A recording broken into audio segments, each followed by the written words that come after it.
Hello, Hakuna Matata. It's Saturday, July 13th, I think it is. Hey, we're working on a lawnmower. Just got done mowing the grass, and it was vibrating and acting like it had some bad bearings in the blade, whatever you call those things, spindles. And yeah, they're shot. And the deck was all bent to hell. I already straightened out the deck. I just, you know, it looks perfect now, but boy, it was twisted a little while ago. I should have started this video a little while back, but it just occurred to me, hey, this would be pretty fun to video. So we're underway here. It's already beat pretty straight. It's just a little bit, tiny bit warped still. I mean, it was twisted, and mostly I had to pound it down around this joint here, because what happens when you run into stuff here, it pushes this back. So then it's trying to like pull this forward, if you will. And it, because this has got this cantilever up here, it bends the deck down right there. So I beat this down a few times. Yeah, you kind of goofed on that one. There's a little dent there. I can pound it back, but we got some cracks here. I already beat that straight. Straight is enough, I think, that I can weld those cracks up. I've already fixed this deck probably 4 times already. There's some old beats from a long time ago. Let me show you this from the underneath side.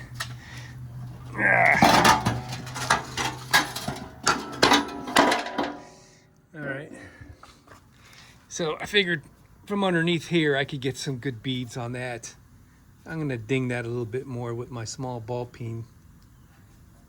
So far I've only hit it a few times with that big hammer. I think I could nurse that a little bit flatter. The rest of the deck is in decent shape. This thing is all, I already pounded it fairly straight, but it's all twisted up. That's supposed to be flat. And it's cracked right here. So I'll put that in a vise and straighten it up. I just got to make sure the holes line up on the deck when I'm done with that. But I just got this apart, and it looks like the ball bearings are still in there. This is I think a wad of dirt. I don't know what that is. So I've modified this rather than buying new ones like you would usually do. These are about end of life, actually. They really beat the hell. I think we'll be able to change the bearings in them 1 or 2 more times. So what I did, this came with I think it was sealed bearings from the factory. And they didn't last very long. So what I did is I figured, well, they need grease, because I changed the bearings in them once or twice, and each time there was nothing left. Actually a little surprised it went bad. You know what, I'm not too surprised. All right, so here's the modification. I added this grease fitting to the top of the shaft and drilled a hole to right there, so you can grease between the 2 bearings.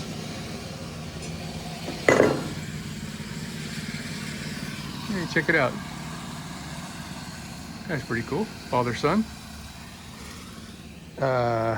So, I mean, there's no grease in here. So I didn't grease it today, but I did grease it last week. And, oh, okay, well, you wouldn't see too much grease on the shaft right there, I don't think. I'm remembering now how I did this. Okay, so I think those are 6203 bearings. So I put a sealed bearing on the top. This is where the pulley goes. And you can see the red rubber seal right there. And the seal held up. And if I had to guess, I'd say the top bearing is still good. It does feel good. So what I did is I popped the rubber seal off on the underneath side of this bearing, if I remember correctly. So the top bearing can get grease. And this, I'm gonna have to press this out. I don't have a press, so I gotta use the vise to do that. I needed to make a special tool for this, and it's the only reason why I was able to do this.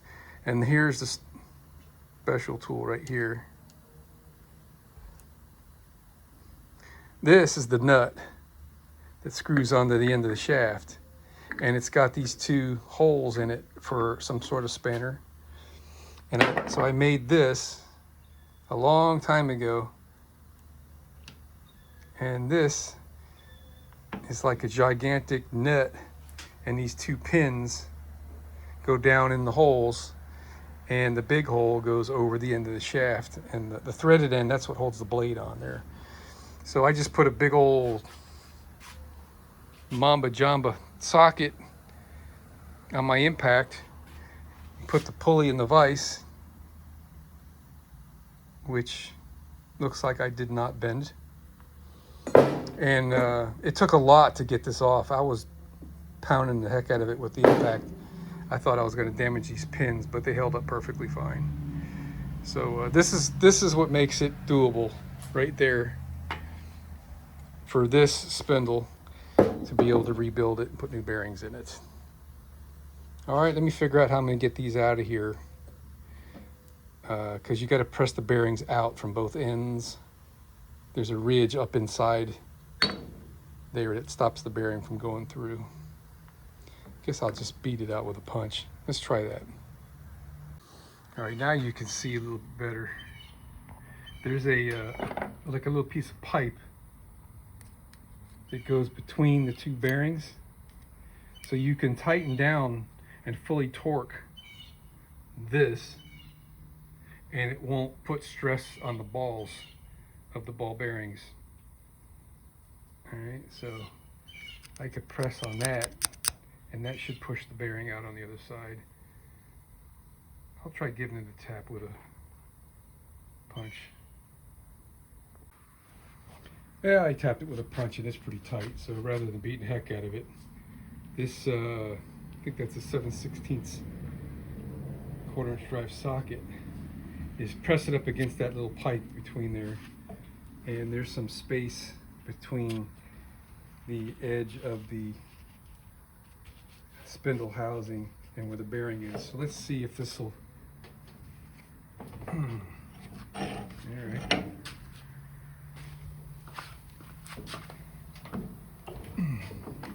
This is going to take two hands. My work table's on wheels here, so yeah, I might have to use that vise. That was easy. So here's the deal. The bottom bearing is a shielded bearing, which is just the metal. I don't want to get all greasy. It's just a metal shield, not a rubber seal. Where's my little screwdriver? And there's the metal shield right there. Oopsie, sorry. Where on the other bearing, that's where that red rubber is. And yeah, that's shot. I remember this now when I did this modification with the, let me get some pliers to pull that tube out. When I did the modification for the grease, I had to put some notches in this thing somewhere. There it is. You see that groove on the inside? So there's a hole in this thing somewhere where the grease can get from the inside to the outside.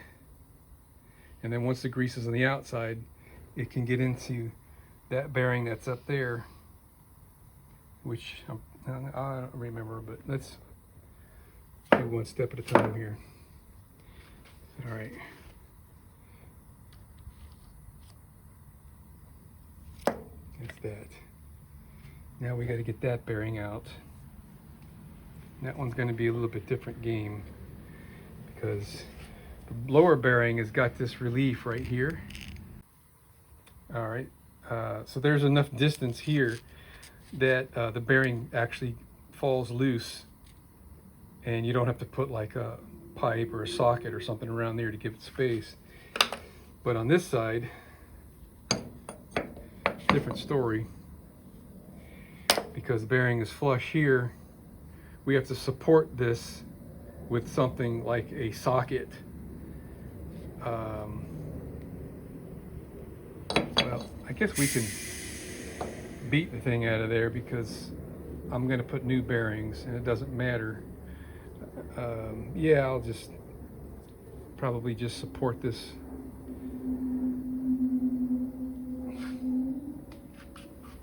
About this socket right here. Yeah, that's what we'll do. Get this thing off of here.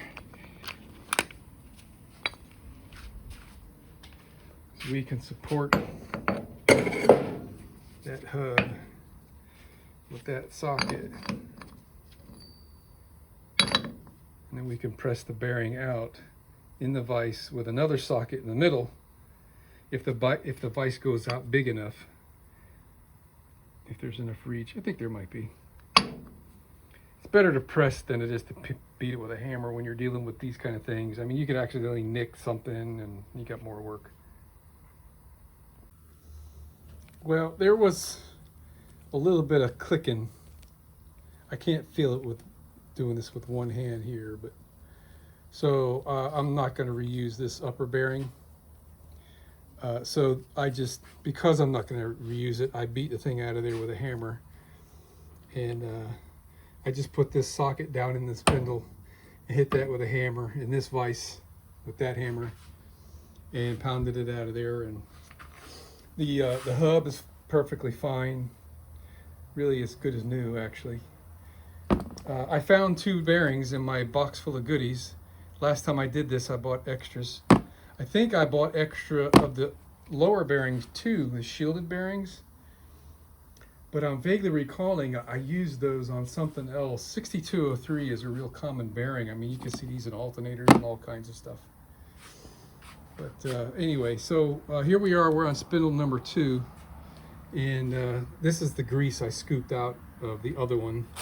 I was saving that just to show you that yes, it was greased. I just hadn't been as diligent as I should have been. Shame on me. I used to always give it 3-4 shots of grease before every time I used the mower, and I slacked off, I guess. My grease gun is currently out of grease, so that doesn't help matters. So here's how this goes. So you know what? Let me double check what I did there. These pins have a more sharp end and a not so sharp end. Yeah, we'll go this way, I think.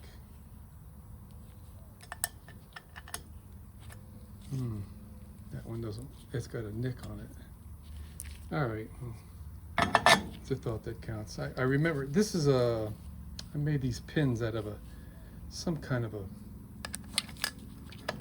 I don't know what that was, but yeah, see this end here is kind of deformed. Use that end there. Boop. How you doing? This neighborhood's pretty cool that way. So we're all the way in there. Put this on there where as tight as I think I want to go without bending that pulley. Let's put this dude on there. And hopefully this one will cooperate like the other one did.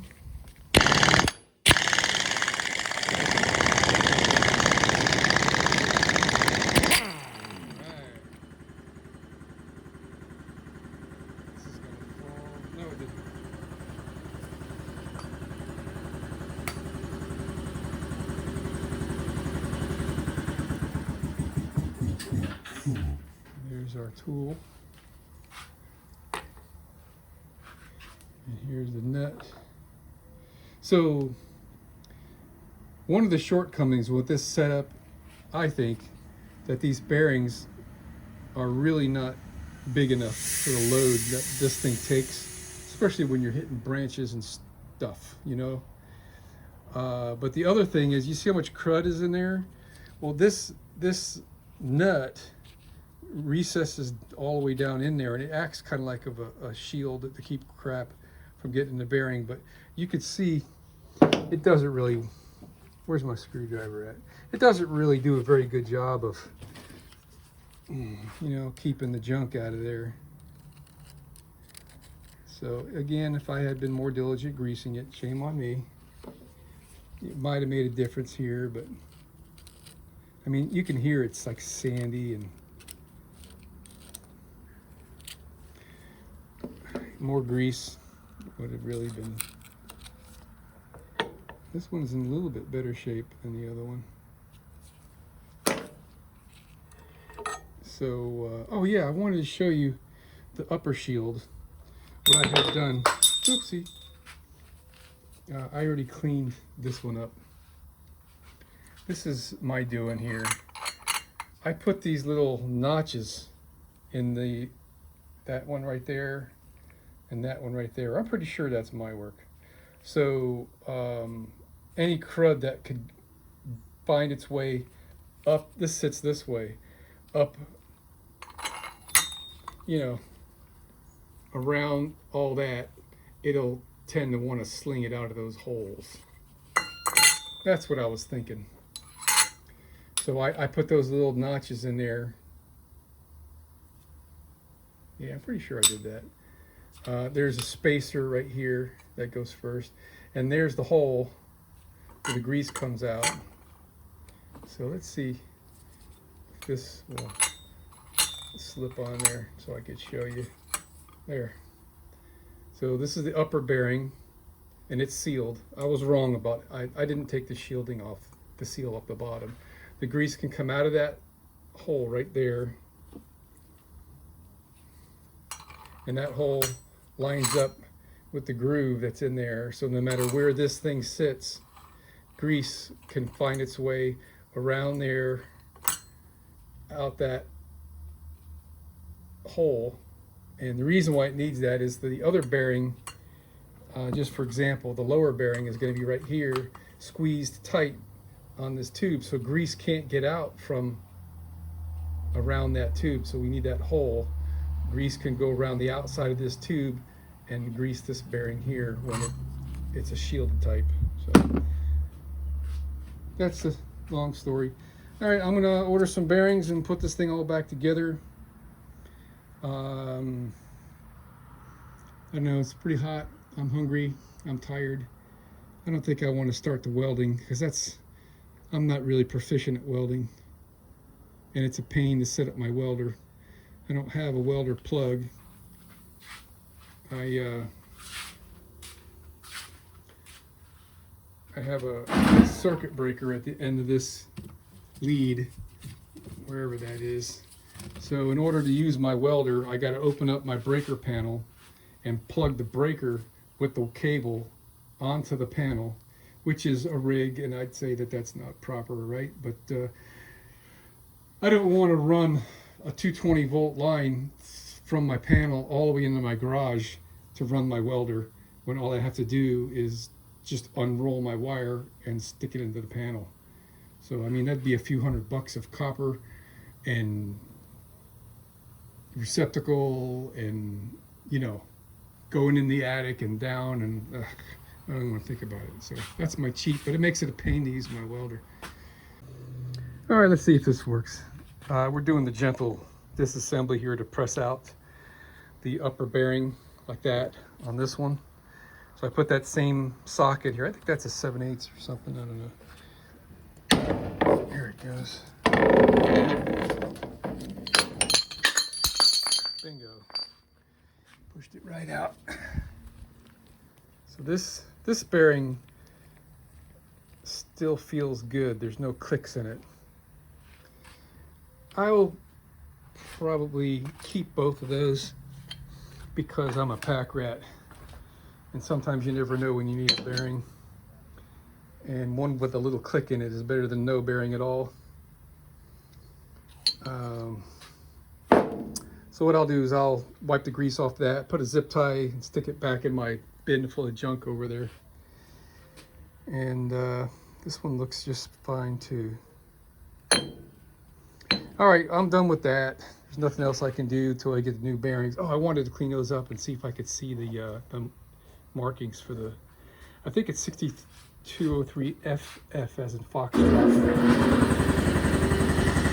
Okay, I stand corrected. 6203Z as in zebra. Zulu. Okay. And this is a shielded bearing. It's open. It's not sealed between the race and the shielding right there.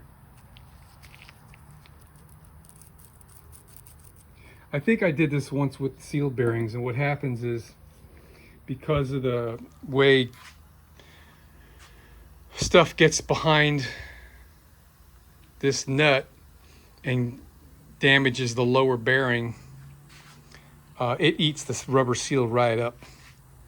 I mean, this is the good side. The bad side, you know, this bearing didn't take so much abuse as the other one, but this one you can see it's all beat to hell from junk getting in there. And this one didn't have much grease in it. One of the spindles last week when I mowed, I got a good amount of grease in it, and that's when the grease gun ran out. So the other one only got just a tiny little squirt. So that might be why one of these had plenty of grease. This one here had lots of grease in it, and the bearing is also a little bit better. It's still worn out, but yeah, whatever. Okay, so the bearings with the rubber seals is 6203 November Sierra Echo NSE. And I'm recalling when I bought these bearings last time, these very bearings, I got them from VBX, Victor Bravo X-Ray, vbxbearing.com. It's an excellent website for buying ball bearings of all kinds.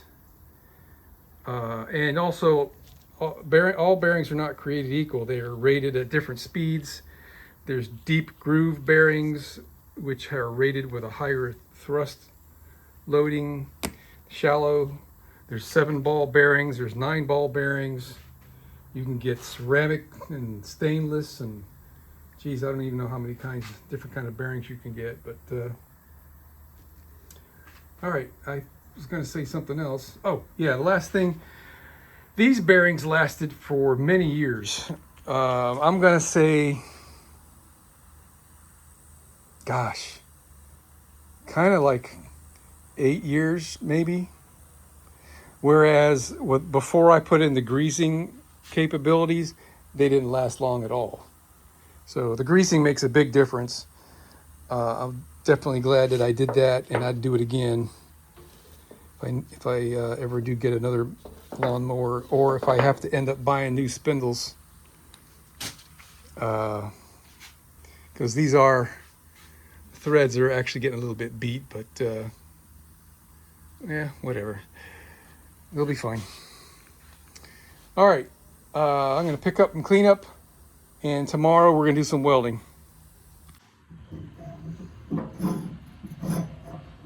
That doesn't sound so good.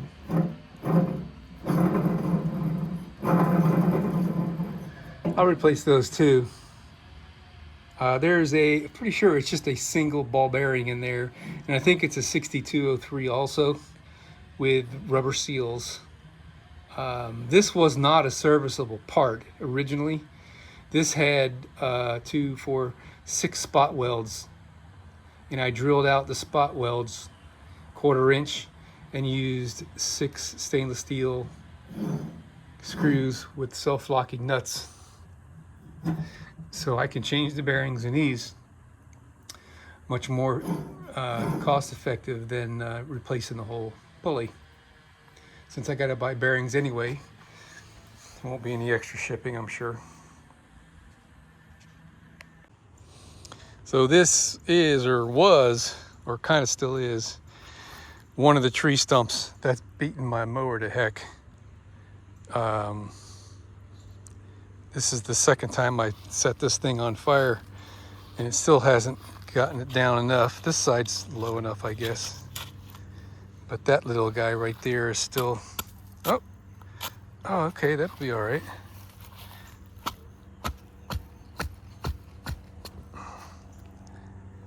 Yeah, I think I'll dig those ashes out of there and set it ablaze again tomorrow. Alrighty, it's Sunday, July 14. We're back at it. Amazon delivered someplace. I don't know where they went. Where did they go? Oh my gosh, I'm losing my mind. All right, well, I got 2 new bearings. I'll show you those in a minute. I took apart the idler pulley. I was showing you this yesterday. So it's just a regular roller bearing in there, and this is, yeah, shot. It's really kind of rough feeling. And there's 1/4 inch stainless steel fine threads, and this is the little bushing that goes in the bearing, and it's also the spacer. So it's really a piece of cake to change the bearings in those. I goofed, kind of goofed anyway. I only bought the lower bearings for the spindle, which arrived today. Thank you, Amazon. I'm looking around the garage to see if I could see them. I don't know where they went. And I did not order these bearings. So what I'm gonna do, I'm gonna use these bearings that I took out of the upper position on these spindles, because they're fully greased, feeling smooth, and the one's got just a little click in it. So I'm going with it. All right, I found it. So it's 6203 ZZ deep groove bearings. Good for, I think they said 20,000 RPMs if I remember.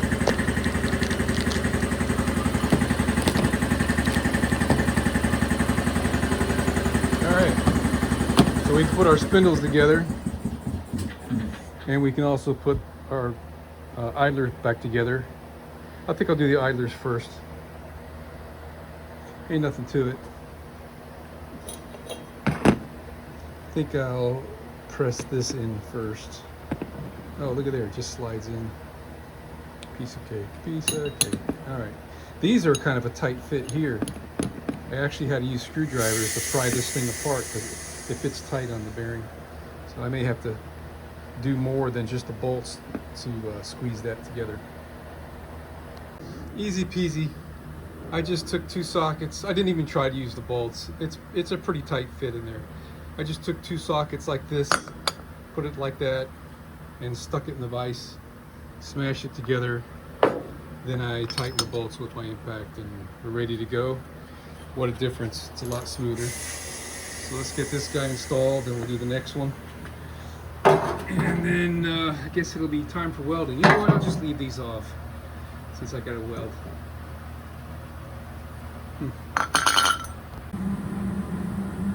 I know a good weld when I see one. I'll let you know when I see one. Well, it's welded, and that's good enough for me. All right, now we're getting back on the spindles here. I've got the new upper bearings. What's going on with my focus here, man? Gee whiz. All right. So we're just pushing these in with the vise, like so. All right. That might need to go in a little bit more, but it's flush. Looks like it's all the way in.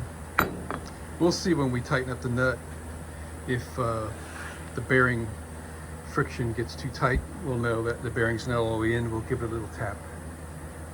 So let's see, what's next here? You know what, let me see if I can find a socket that fits around that outer perimeter and give it just a hair more squeeze. Oh, you know what, I could use another bearing. Oh yeah, using another bearing, it gave me a little bit more movement on that upper bearing. So now we're going to put in the new Timken guy right here, and okay, it's going in straight. So I guess we can use another bearing to get us started, and maybe we will need a socket or something to push it the rest of the way. All right, that worked absolutely perfectly. The sleeve in the middle is touching, and I need to shift it a little bit to get it in the middle. Beautiful, man. Went together just like a dream. So the last step is going to be to tighten this nut and then adjust the preload on the bearings. So we're going to put that guy on, and then we're going to use our tool like that, and our socket down there. Yeah.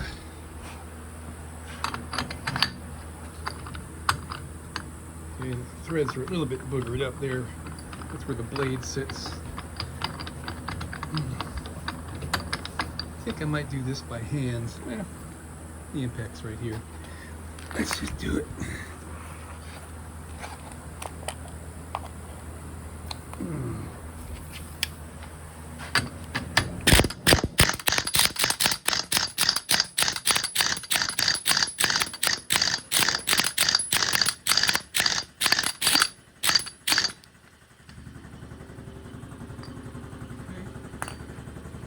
Oh, look at that. That's perfect, man.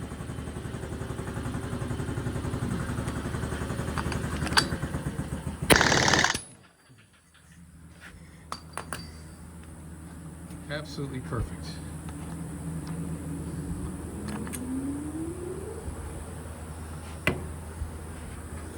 All right.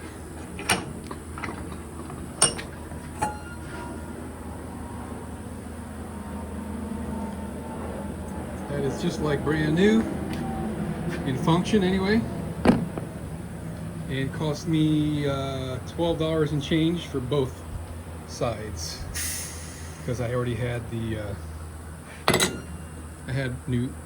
already had the new upper bearings. All right, man, we're done here. Came out good considering crappy welds. Now we're going to sharpen the blades. They're not actually that bad, but I'm going to improve on that a little bit. We're going to use the table saw. I put a grindstone in it. That's a regular grinder grindstone.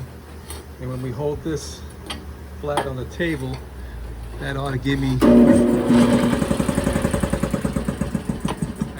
just the right edge. And then we're going to balance them. All right, so we got this one sharpened, and it came out pretty good. I wasn't holding my hand that steady, but you know, I'll take it. This is the other blade that was on there, and this one's way wore out. And I just realized, evidently the last time I worked on the mower, there was some life left in this one, so I put it back on. But it's just about worn clean through right here. And I'm just gonna, I could actually put an edge on that, but I'm gonna round cand it, and we'll just put the new one on and be done with it. So here's how I balance them. I just put it on my screwdriver here, careful, like not like I can do with one hand here, and look for it to sit level. That's it. And if it's heavy on one side, I just grind off some more.